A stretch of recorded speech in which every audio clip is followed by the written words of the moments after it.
Welcome back. In the last episode, we took the intake manifold off, and glad I didn't take the exhaust off. I think the intake gasket looks good enough for what I'm gonna do. I hope. Yeah, it looks fine. I don't recommend reusing a gasket. It's probably gonna be fine. I haven't got any status updates or any shipping information on the header I ordered, so I'm gonna assume that it's not heading this way anytime soon. Now, I hope it does. But as easy as this is to get back off, I don't care. It's fine. I'll just take it apart again, put a new gasket on, put the header on. This will also kind of give us a little more of a test to see if the fuel table changes, to see how much the intake actually affected without the intake and the exhaust. So maybe that's a good test, just an intake swap.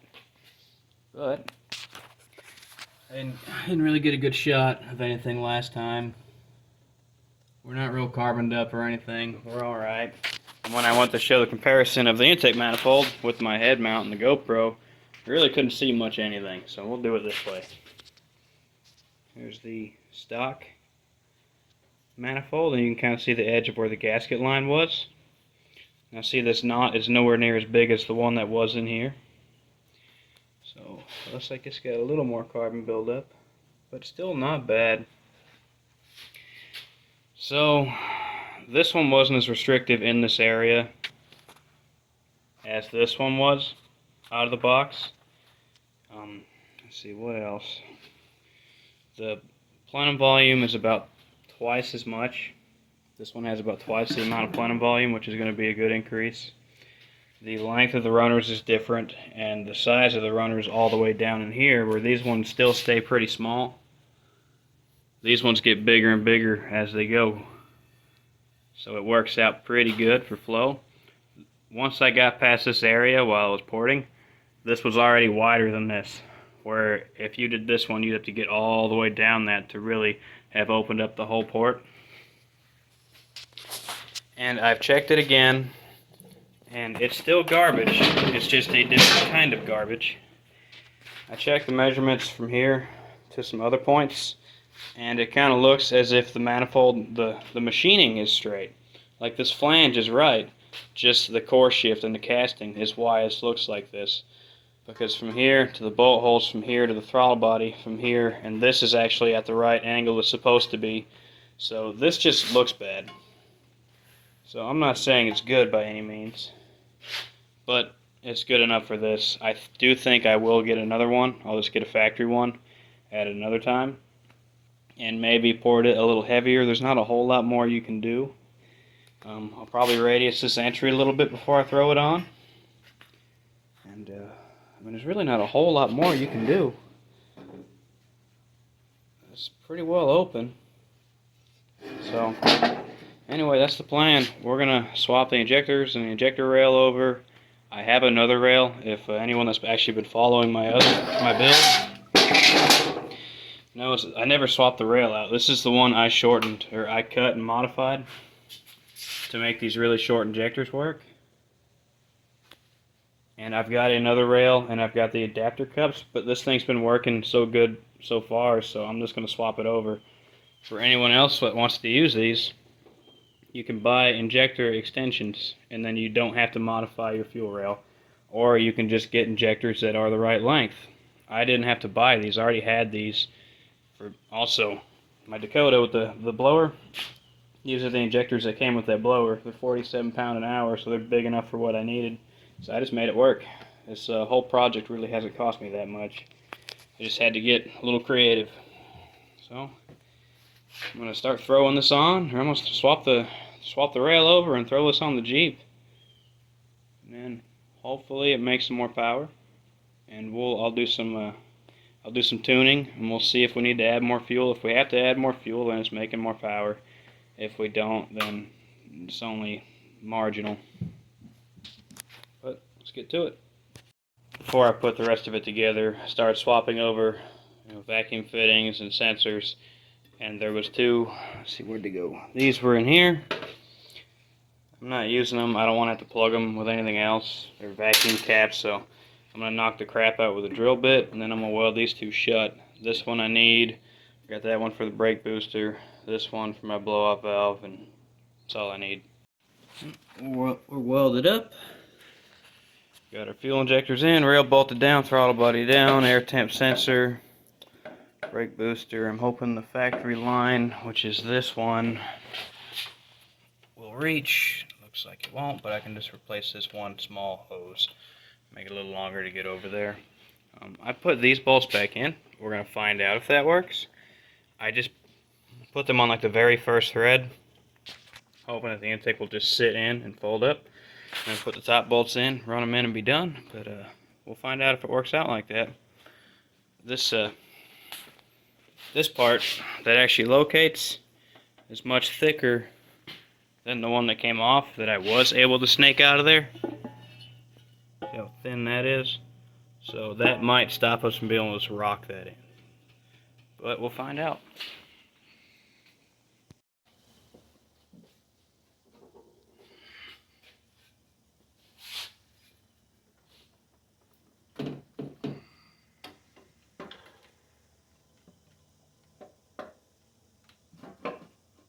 Looks like not so damn much. Pull those bolts out.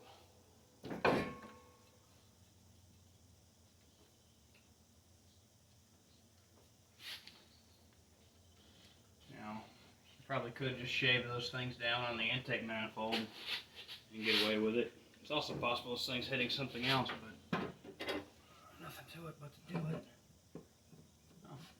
Oh. We are definitely hitting something else.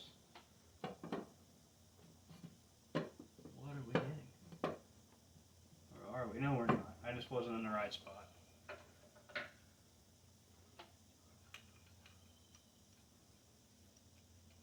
This really isn't that big of a job. This one here, we're on the dowels, one bolt in. Go all the way in the back. All right there.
Alright, I'll get all those bolts tightened up and then we'll move on to the... It's all back together. Check for fuel leaks, it's fine.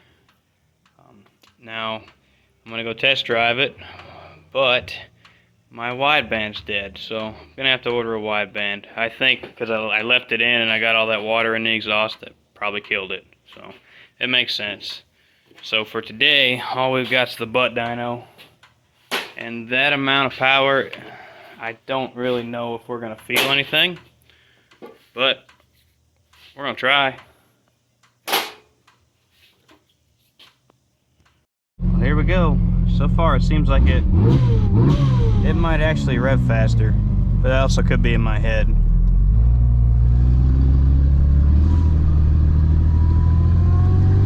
I love having the blow-off valve right there in the corner. It's so audible. See how long it takes for the check engine light to come on for that cam crank correlation today. Probably the first time it hits 4,000 RPMs.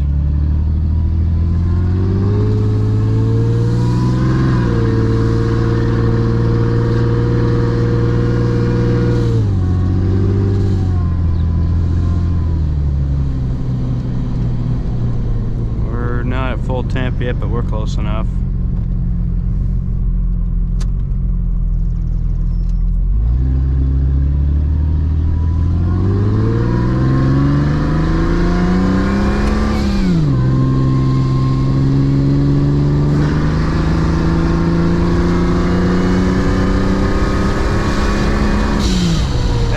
Impossible to tell.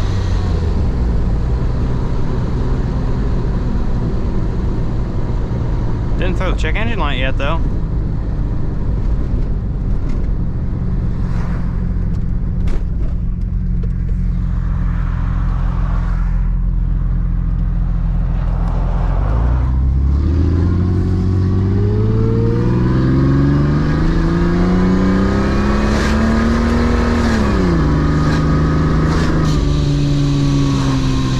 Alright, we're back and there's something I want to check out. Because this thing seems to maybe pull better, but when it hits 4,000 RPMs, once it hits 4, you kind of get just, I wouldn't say a like hit in the back, but you can really feel it come on that last 1,000. So I really want to look at the timing table. I've left it alone to be conservative so it wouldn't blow up or hurt it with this many miles and non-intercooled, but now that we've got an intercooler, I'm not so worried about it. So we're just going to check it out. And if timing kind of jumps up right around 4, then we're going to bring the rest of the table up with it. Hopefully we can spice up that table without spicing the pistons right out of the block. But I'm going to get that pulled up and we'll take a look at it. Alright, the timing table is probably a bust because there's nothing that really happens in that area. Right about here. Nothing substantial happens at 4,000. Now that I'm actually doing this, we'll level this out a bit more. As power's falling off, you can put more timing in. There's less cylinder pressure up here. Let's see if that one's good at 16. This one's good at 16.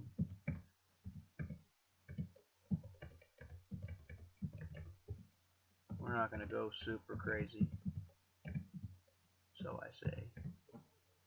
At 1900, yeah.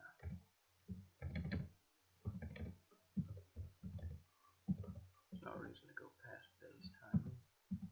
We're hitting the converter at 15. There's no reason to mess with anything down here. Alright, 1916. What are these numbers?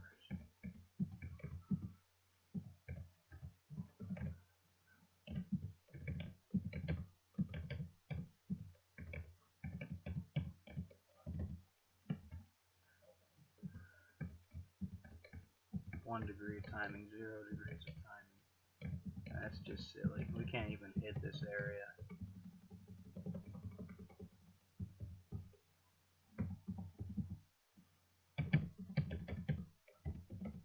Well, this will either help a little bit, or we're gonna hurt it. It should be fine. So nothing substantial happened here, but we're gonna go ahead and do this. But I'm kind of thinking maybe that intake actually helped, because where this runs right here, 4,000, that's where we're giving it a good bit more fuel. So we're gonna bring this up. I like using the 2D map. I like looking at it while I'm adjusting these things. I'm just going to fatten this up right where that dip is. If you look to the right, you can see it moving.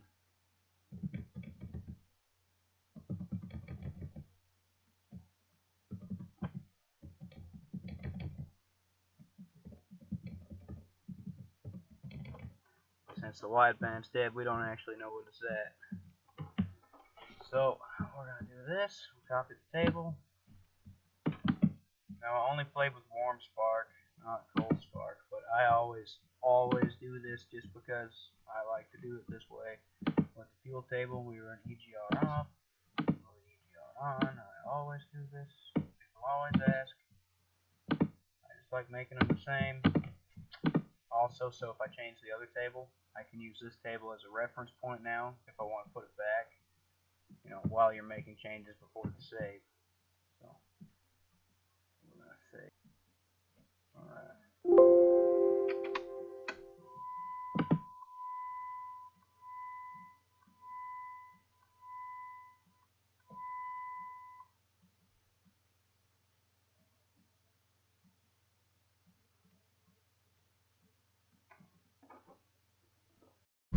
Alright, it's time for round 2 with the butt dyno.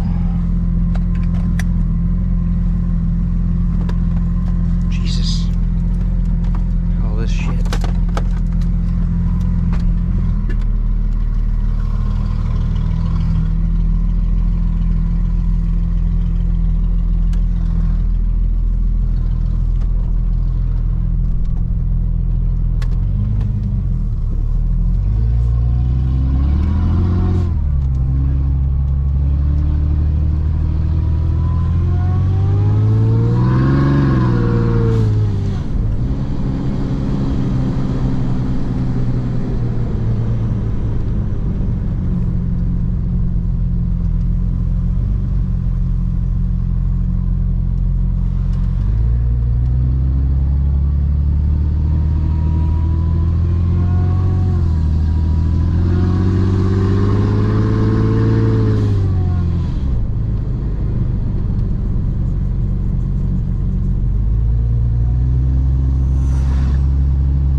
didn't feel that hit at 4,000. It was just linear. Felt like it came in closer to 3. That's a good sign. So maybe, I mean, we're having to add fuel. We're having to add fuel to get it to run right, or get it to pull like it should.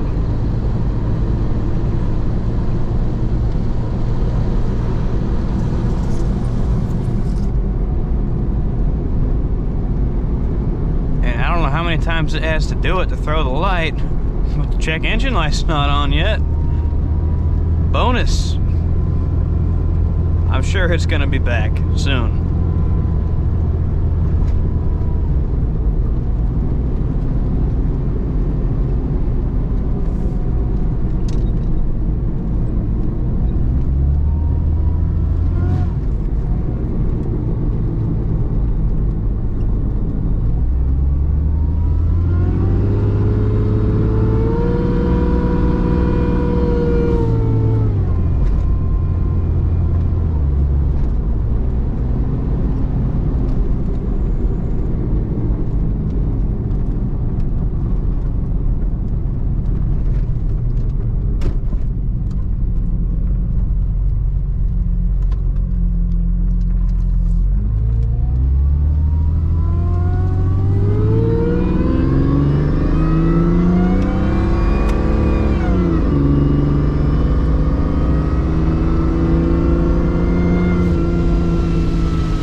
So, it's inconclusive. I threw a little timing at it, threw some fuel at it. It seemed to like the fuel. But without actual dyno numbers, who's to say? Well, that's going to be it for this video.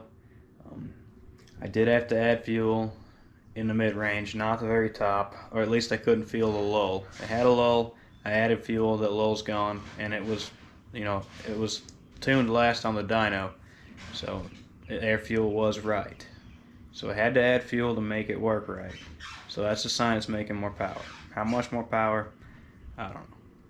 But I'm not going to dyno it just like this, because I don't have that much money to go dyno it for every little test.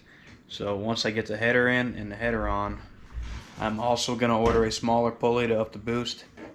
So I want to dyno it with the new intake, the header, the intercooler as it is, and then at the dyno I want to swap the smaller pulley on and see what it does with a couple more pounds, and actually do proper timing sweeps, because you really want to run the least amount of timing that you have to. If one more degree of timing doesn't get you any more power, then you don't want to run that. Then you're just heading towards detonation and issues. If it only gets you 1 or 2 horsepower, it's not worth it either. We'll stay on the side of safety. Keep this high mileage turd together. And then after that, I think we're going to get a cam and some Harlan Sharp roller rockers. But that's the plan. So stay tuned. Thank you for watching. Please like and subscribe.